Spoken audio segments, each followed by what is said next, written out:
Hello everybody, I welcome you to all in my YouTube channel PPS E-Learning. Today we are going to read the 4th chapter of First Flight book of class 10th. This lesson is from prose. It is the 4th chapter of this book. The name of the story is From the Diary of Anne Frank by Anne Frank. We had read the first part in the previous video. In the second part of the video we are going to read the story from page number 52. Before reading the story, I would like to tell you that here in the picture you would be watching a symbol, a mascot, in which you can see this is the mascot of Jews community. So this represents the Jews community. Let's discuss the further story. Now let's discuss the story. All of you will open the page number 52 in your book and just take a pencil in your hand and note down all the difficult words meaning during the explanation. Before reading the story, I would like to recap the first part of the video. In the first part of the video, Anne provides us a brief sketch of her life because it gives the background information about her, and she highlights her dear family members, relatives, and she also reveals her age. This supports reader to develop a strong relationship with Anne Frank. That's why she had told her past life and family members whom she was connected with. तो पहले part के video में एने ने सिर्फ अपने family members के बारे में बताया था, जिसके बारे में हमें पता चला कि एने किसके साथ रहती थी, उसकी लाइफ कहाँ से शुरू हुई और उसको डायरी किसने गिफ्ट की जहाँ से उसने लिखना शुरू किया. और ये जो अभी स्टोरी हम पढ़ने जा रहे हैं ये एक डायरी का एक पार्ट है जिसको उसने सैटरडे 20 जून 1942 को लिखा था.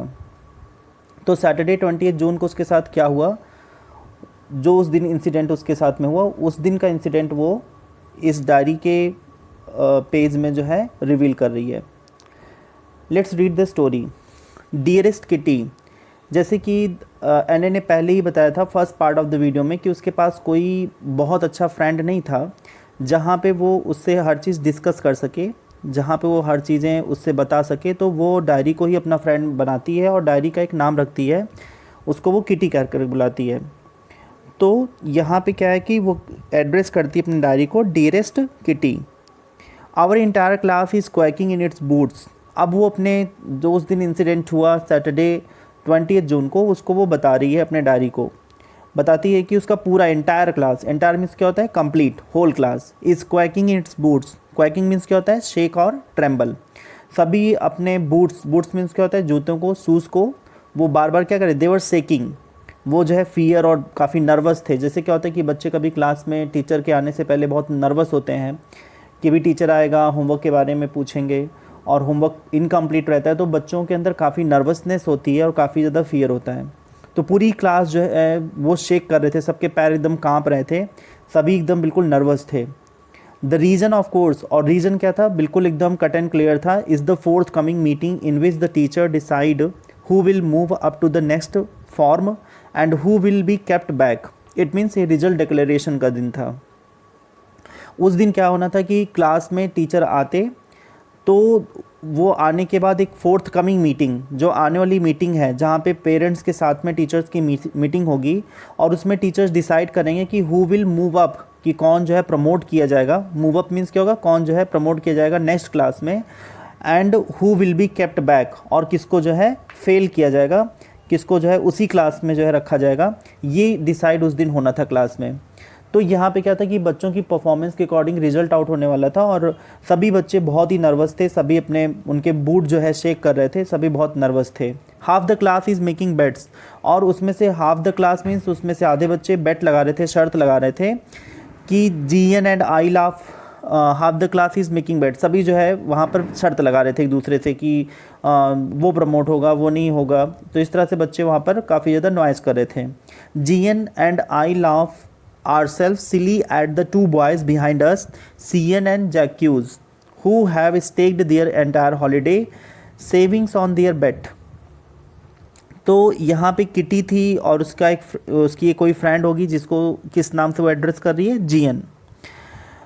तो जीएन जो उसकी फ्रेंड थी, वहाँ पर क्या था कि वो दोनों जो है बात करती हैं, और बात करते हुए वो जो है पीछे बैठे हुए कुछ जो है दो स्टूडेंट हैं जो कि उन्होंने पूरी समर वेकेशन में काफ़ी सेविंग्स की, और सेविंग्स करने के बाद जिससे वो जो है उस पर सब लोग बेट लगाएंगे, तो बेट लगाने के लिए वो पैसे कलेक्ट कर रहे थे। तो उसकी मतलब एने फ्रेंड और उसकी फ्रेंड जीएन जो थी, दोनों ने जो है काफ़ी उनका मजाक उड़ाया, क्योंकि वो दोनों लड़के क्या थे, बहुत ही नर्वस थे, क्योंकि पूरे समर वेकेशन में उन लोगों ने सिर्फ क्या की है, शर्त लगाई है, और शर्त लगा करके एक दूसरे के लिए पैसे इकट्ठे किए हैं।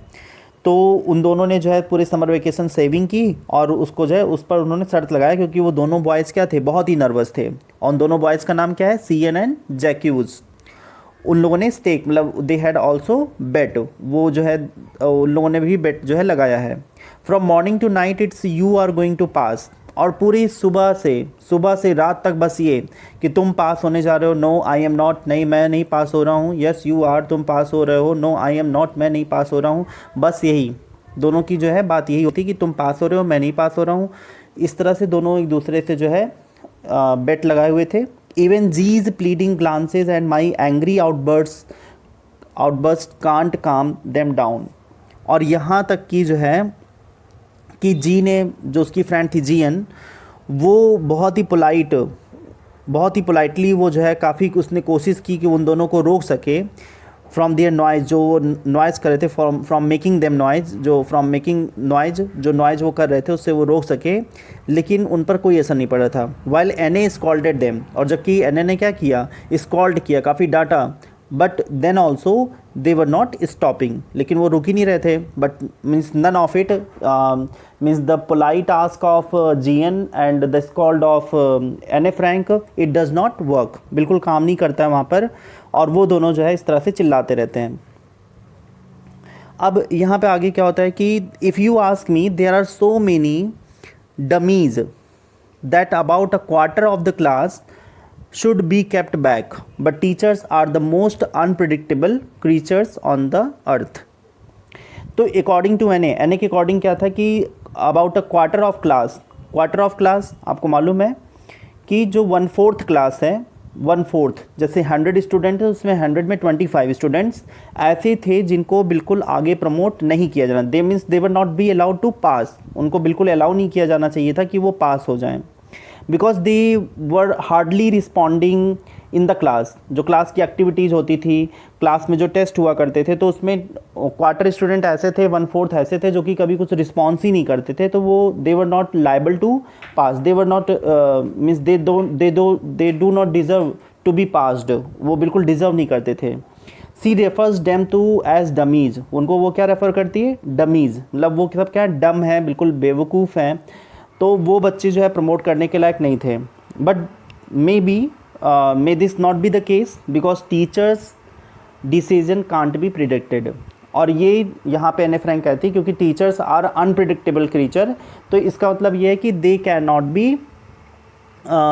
Be there decision can't be predicted. Teachers के जो डिसीजन होते हैं उसका प्रिडिक्ट नहीं किया जा सकता है कि हाँ ये पास होगा, यानी टीचर की मर्जी है, शायद हो सकता है कि वो किसी पे सिंपैथी आ जाए, उस बच्चे को वो पास कर दे। इसीलिए यहाँ पे एने फ्रैंक बोलती कि टीचर्स आर अनप्रिडिक्टेबल क्रीचर्स, मतलब टीचर्स के डिसीजन को जो है कोई भी बता नहीं सकता है।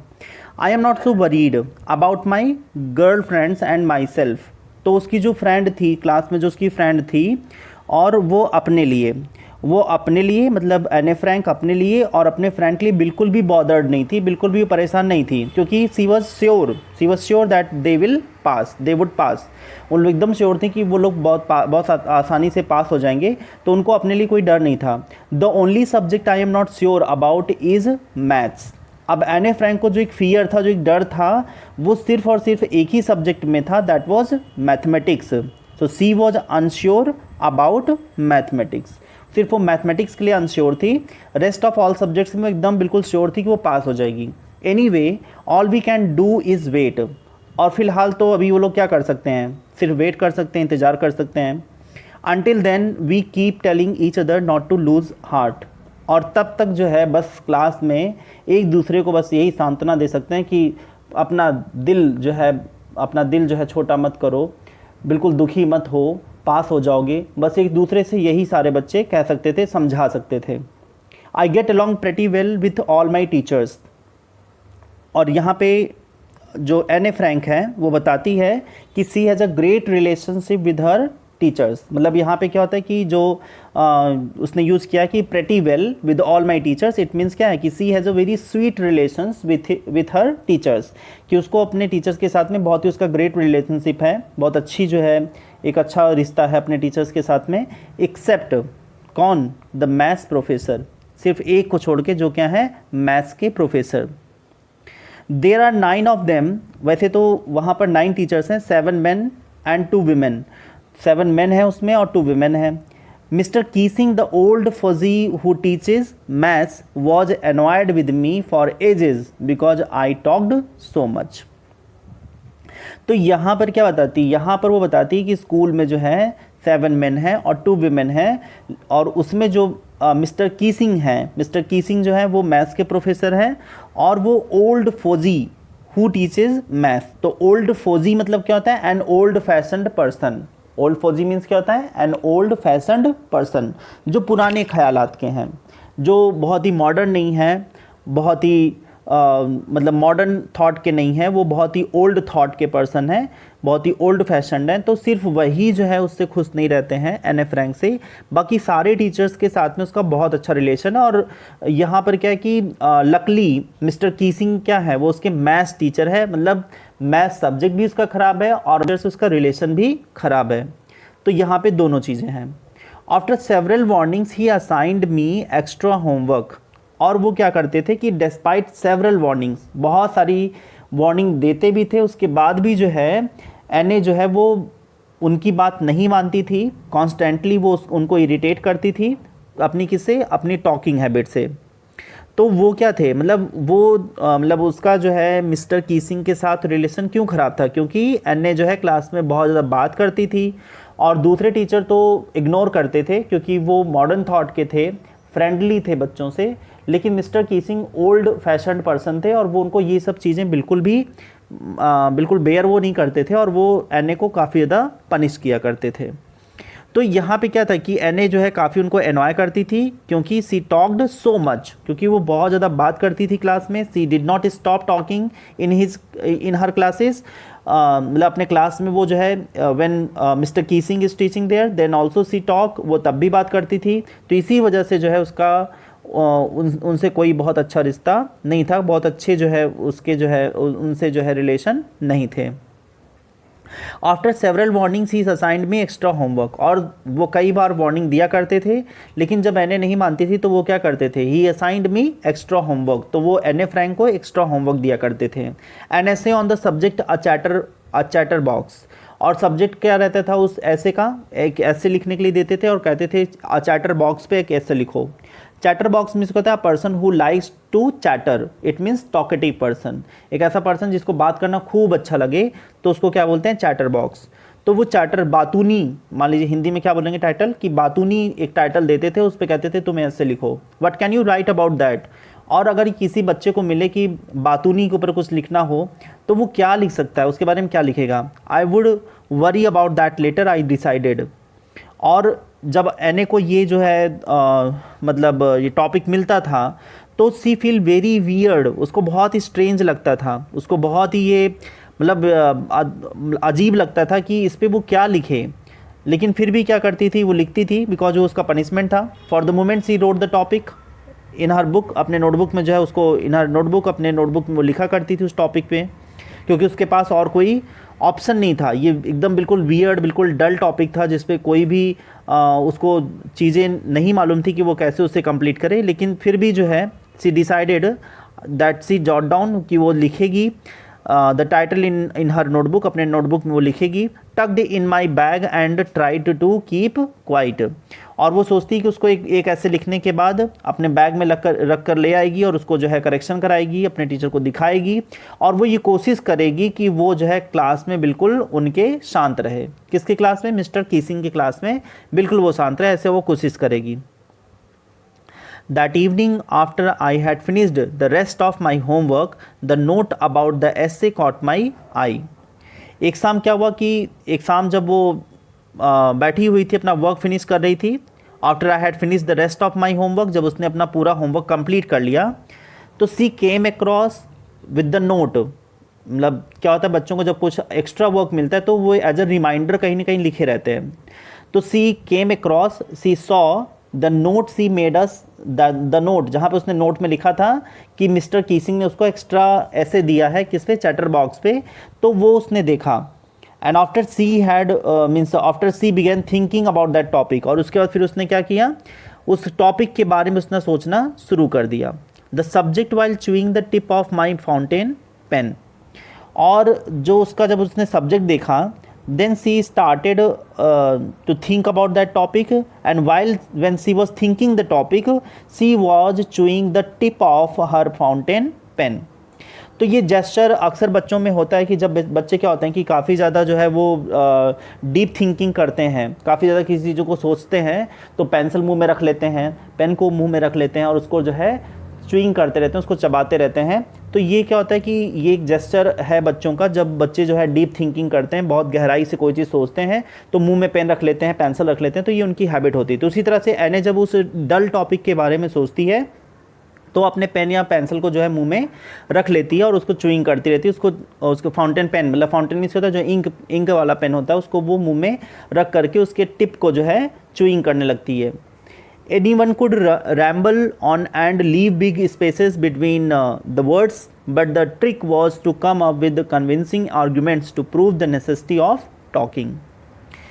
अब यहाँ पे क्या था कि जबकि कोई किसी को भी अगर मतलब if anyone could mention random stuff written for the sake of filling pages, तो इसमें क्या होगा, जैसे अगर किसी को ये टॉपिक मिल जाए तो लोग क्या करेंगे, सिर्फ इधर उधर की बातें लिखेंगे और सिर्फ पेज फिल करके दिखा देंगे. But she wanted to present this topic as an argument in support of talking. लेकिन वो कुछ ऐसा लिखना चाहती है क्योंकि टॉकिंग उसकी हैबिट है, तो टॉकिंग को सपोर्ट करते हुए उसमें कुछ ऐसे रेलिवेंट पॉइंट्स लिखना चाहती है कि वो टॉकिंग क्यों करती है, उसके पीछे एक बड़ी वजह बताना चाहती है.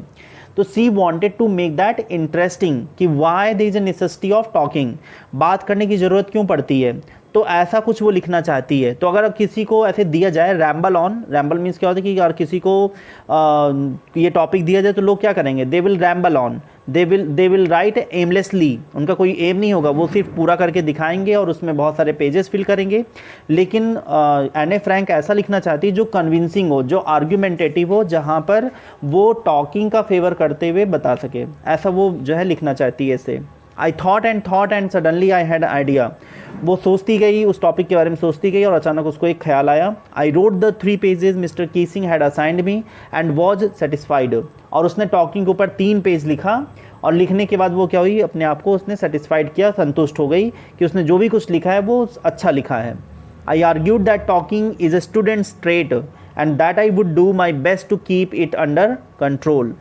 और उसमें उसने टॉपिक में जब उसने अपना ऐसे लिखा तो अब उस फेवर में उसने क्या लिखा, मतलब जो बात वो करती है उसके फेवर में उसने लिखा कि ये जो मतलब बात करने की जो हैबिट है, स्टूडेंट्स ट्रेट, ये जो बच्चों का बिहेवियर है बात करने वाला, I would do my best to keep it under control. उसने कहा कि वो हर पूरा संभव प्रयास करेगी कि वो बिल्कुल भी मतलब क्लास में बिल्कुल भी टॉकिंग ना करे, बिल्कुल भी बात ना करे, ऐसा वो करने की बेस्ट कोशिश करेगी कि जिससे क्लास में उसकी कोई बात ना हो.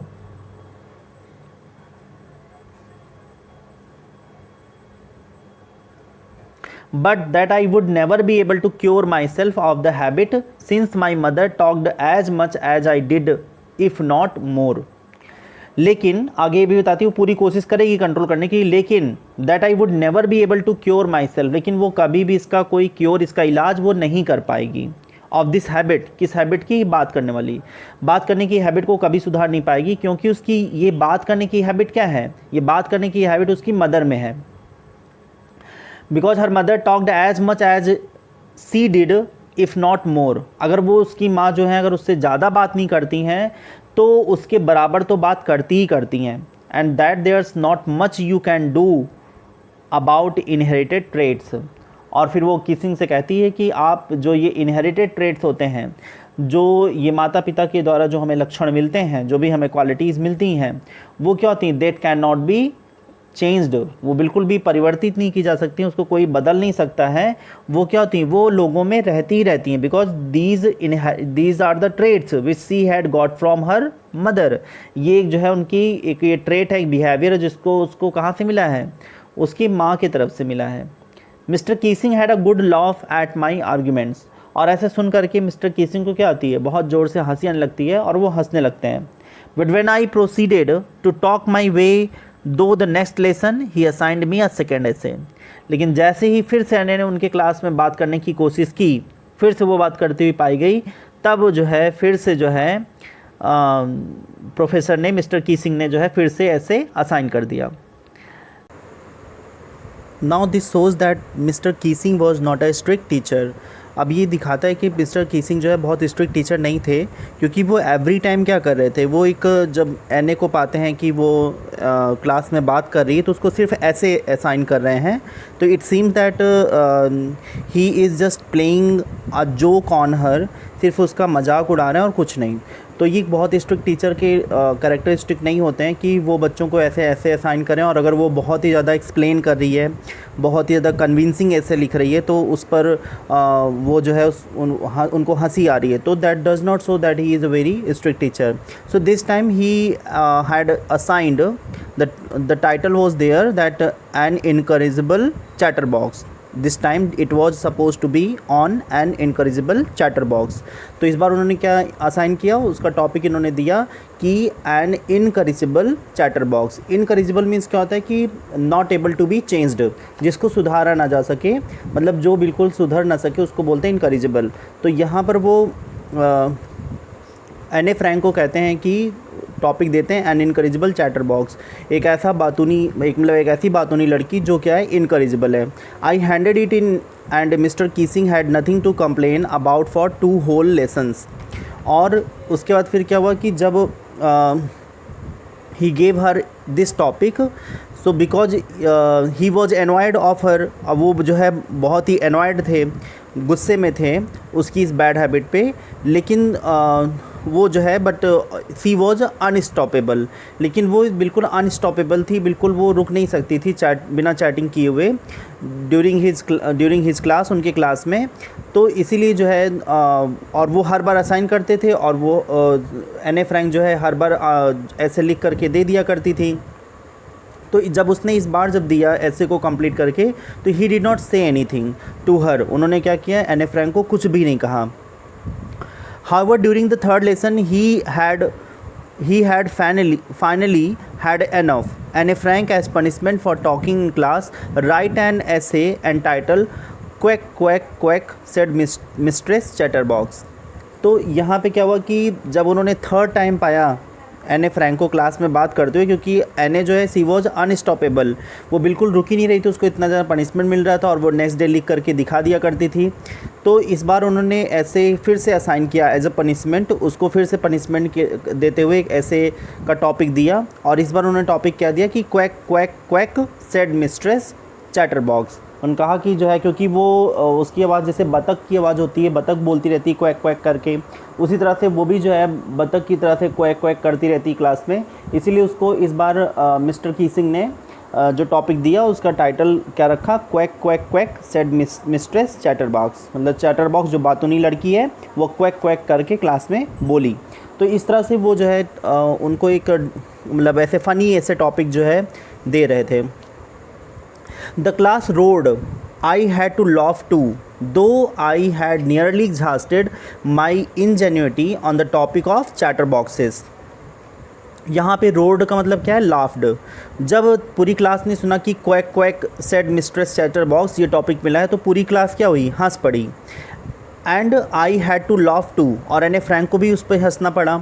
दो आई हैड नियरली एग्जॉस्टेड, हालांकि जो एने फ्रैंक थी सी वॉज नियरली एग्जॉस्टेड, वो बिल्कुल थक चुकी थी, क्योंकि थर्ड टाइम उसको इतना लेंदी ऐसे मिल रहा है, और टॉपिक क्या है, बहुत ही स्ट्रेंज और बहुत ही बोरिंग टॉपिक है, जिस पे जो है कुछ लिखा नहीं जा सकता है। तो उसको जो थर्ड टॉपिक ये मिला, थर्ड टाइम्स ये टॉपिक मिला, तो वो एकदम बिल्कुल एग्जॉस्ट हो चुकी थी, बिल्कुल अब एकदम वो थक चुकी थी। By my ingenuity on the topic of chatter boxes, क्योंकि जो उसको मतलब जो इसको टॉपिक मिल रहा था, इनजेन्युइटी मीन्स होता है the quality of being clever, original and inventive. तो यहाँ पे क्या है कि वो थक चुकी थी, लेकिन but she was not showing, लेकिन वो ये चीज़ दिखा नहीं रही थी। She was pretending to be amused too, अब वो हंस रही थी तो सी वॉज प्रिटेंडिंग देयर, वो एकदम एक बहाना दिखा रही थी कि वो उसको भी अच्छा लग रहा है, वो भी अम्यूज्ड हो रही है। लेकिन ऑन द कॉन्ट्ररी क्या था, she was exhausted, she was completely used up, एकदम पूरी तरह से थक चुकी थी लिखते लिखते चैटर बॉक्स के ऊपर। लेकिन वो जो है इनजेन्युइटी मीन्स क्या होता है, एक फेक, अपने चेहरे पर एक फेक जो है एक्सप्रेशन रखती है कि वो जो है वो भी इसको इंजॉय कर रही है। It was time to come up with something else, something original. My friend Sanne who's good at poetry offered to help me write the essay from beginning to end and in verse, and I jumped for joy। और क्योंकि वो 2 times उसने लिख दिया था, जब उसे third topic ही मिला, quack quack said mistress chatter box, तो इस बार के टॉपिक में जो है वहाँ पे उसकी एक फ्रेंड आती है और वो कहती है कि उसकी फ्रेंड का नाम क्या है, सने। उसकी फ्रेंड सने बोलती है कि जो कि पोइट्री में बहुत अच्छी है, उसकी क्वालिटी क्या है, वो पोइट्री बहुत अच्छा लिखती है और उसकी पोइट्री बहुत अच्छी है। तो वो कहती है कि वो उसकी हेल्प करेगी और वो उसको क्या करेगी, एक ओरिजिनल राइटिंग, एक जो है जो वास्तविक इस ऐसे पे लिखा जा सकता है, ऐसी राइटिंग वो जो है उसकी करने में हेल्प करेगी, उसको वर्ड्स में लिखवाएगी। वर्ड्स मीन्स क्या होता है, पोएम। तो इस बार का जो ऐसे होगा वो नरेटिव नहीं होगा, बल्कि वो क्या लिखेगी, उस पर पोइट्री लिखेगी, और इस पोइट्री को लिखने में उसकी फ्रेंड सनी उसकी हेल्प करेगी। और जब ऐसा सुनती है एने फ्रैंक तो वो एकदम खुशी से उछल पड़ती है। Mister Keesing was trying to play a joke on me with this ridiculous subject, but I would make sure the joke was on him. अब यहाँ पे एने फ्रैंक कहती है कि मिस्टर कीसिंग जो है वो ट्राई कर रहे हैं, वो कोशिश ये कर रहे हैं कि वो उसका मजाक उड़ाएं क्लास में, और उसका मजाक उड़ा करके उसको ये रियलाइज़ कराएं कि वो गलत कर रही है, और इस तरह से उसको वो शांत करेंगे। लेकिन यहाँ पे क्या होता है, जब एने को ये बात समझ में आती है तो एने कहती कि अब वो ऐसा इस जो रिडिकुलस सा टॉपिक दे रहे हैं, जो बिल्कुल एकदम मतलब एक ऐसा टॉपिक है जिसमें बहुत ही एब्सर्ड है, बहुत ही जिसमें मॉकरी है, जिसमें उसका मजाक उड़ाया जा रहा है, तो इस टॉपिक पे वो कुछ ऐसा बनाएगी जिससे जो है मिस्टर कीसिंग के ऊपर जोक बन जाएगा। अब ये क्या करती है, I finished my poem and it was beautiful. अब उसकी फ्रेंड जो सनी थी उसने उसकी हेल्प की, और इस तरह उसके हेल्प से जो है सी फाइनली रोट हर थर्ड असाइनमेंट, उसने अपना थर्ड असाइनमेंट पूरा किया इन द फॉर्म ऑफ पोएम। जो उनको ऐसे टॉपिक मिला था, quack quack quack said mistress chatter box, तो अब ये जो थर्ड टॉपिक मिला था ऐसे का, इसको उसने जो है नरेटिव फॉर्म में ना लिख करके she wrote in the form of poem and she gave it to her teacher, उसने अपने टीचर को दिया। It was about a mother duck and a father swan with 3 baby ducklings who were bitten to death by the father because they quacked too much. Luckily Mister Keesing took the joke the right way. अब यहाँ पे क्या होता है कि उसने जो है जो उसने इस ऐसे जो उसको मिला उस पर उसने लिखा कि सी रोट अ सटायर, उसने एक सटायर लिखा, उसने एक व्यंग लिखा, that a father swan bit his 3 baby, उसने अपने 3 बेबी को क्या किया, काट लिया। जो फादर डक था अपने डकलिंग्स को उसने जो है काट लिया, और उसके काटने से क्या हुआ, उन तीनों डकलिंग्स की डेथ हो जाती है because of their noisy nature. क्योंकि जो है वो डकलिंग्स क्या करती थी, बहुत ज़्यादा बोलती थी, तो उनके ज़्यादा बोलने से, क्योंकि डकलिंग्स क्या थी, बहुत ही नॉइजी उनका नेचर था, तो इससे तंग आकर के फादर ने उसको बाइट कर लिया, और उसके बाइट करने से सारी डकलिंग्स क्यों ही मर गई। To her good luck the professor took it lightly. और यहाँ पे क्या हुआ कि जब यहाँ पर जब उसने प्रोफेसर को ये चीज़ दी, मिस्टर कीसिंग को ये चीज़ दी, तो उन्होंने इस चीज़ को बहुत ही ज़्यादा इसको जो है उन्होंने जोक वे में लिया, बहुत ही लाइटली इसको लिया। टुक द जोक द राइट वे, उन्होंने जो ये जोक था उसको बहुत ही सही तरीके से उन्होंने लिया। The professor recited the entire poem in front of the class while giving his own remarks simultaneously. और उन्होंने क्या किया, इसको खुद से रीड किया, ही रीड द पोएम, उन्होंने पोएम को रीड किया और इसको बहुत ही सीरियसली जो है उन्होंने कमेंट करके क्लास को सुनाया। Since then I have been allowed to talk and I haven't been assigned any extra homework. On the contrary, Mr. Keesing always making jokes these days. अब यहाँ पे क्या है कि इसके बाद से जब उन्होंने उस पोएम को रिसाइट किया पूरे क्लास के सामने, तो उसके बाद से the author fortunate enough, author ने बहुत ज़्यादा अपने आप को फॉर्चुनेट समझा एंड ही टॉक्ड अनइंटरप्टेडली, और उन्होंने जो है बिना कोई जो है उस पर जो है बात किया after his incident without any further homework as punishment. और इस पर उन्होंने काफ़ी ज़्यादा बात करने के बाद ये उन्होंने डिसाइड किया कि अब वो एने फ्रैंक को कोई एक्स्ट्रा होमवर्क असाइन नहीं करेंगे, क्योंकि ये क्या है कि जिस तरह से फादर डक ने जो है अपने बेबी डकलिंग्स को जो है बार बार पनिश करके उसको एक बाइट किया, बाइट करने से उसकी डेथ हो गई। तो यहाँ पे क्या है कि इस तरह से ये एने फ्रैंक के लिए क्या था कि एक बहुत ही ओवर टायरिंग वर्क था कि स्कूल के क्लास वर्क के बाद उसको एक ऐसे भी असाइन किया जा रहा था। तो जो मैसेज वो यहाँ पे एने फ्रैंक देना चाहती थी, उस मैसेज को वो समझ जाते हैं मिस्टर कीसिंग, और वो इस ऐसे देना बंद कर देते हैं। तो एज अ पनिशमेंट उन्होंने कहा कि जो है विदाउट एनी पनिशमेंट वो अब जो है क्लास में बात कर सकती है। Also Mister Keesing the professor started cracking jokes every now and then in front of the class. और फिर क्या हुआ कि वो भी जो है दीज डेज मतलब क्या होता है कि एवरी नाउ एंड देन हर दिन जो है वो भी फिर जोक्स वगैरह क्लास को सुनाने लगे, वो भी थोड़े से फ़नी हो गए। जो वो ओल्ड फैशन्ड थे अब वो भी थोड़े से फ़नी हो गए क्लास में बच्चों के लिए। तो इस तरह से उनमें चेंजेस आए। So this was an extract from the diary of young girl, ये यंग गर्ल से लिया हुआ एक एक्सट्रैक्ट था। And this way we had completed this part of her diary, यानी फ्रैंक की डायरी का ये जो पार्ट था, वी हैड कम्प्लीटेड दिस ऐसे।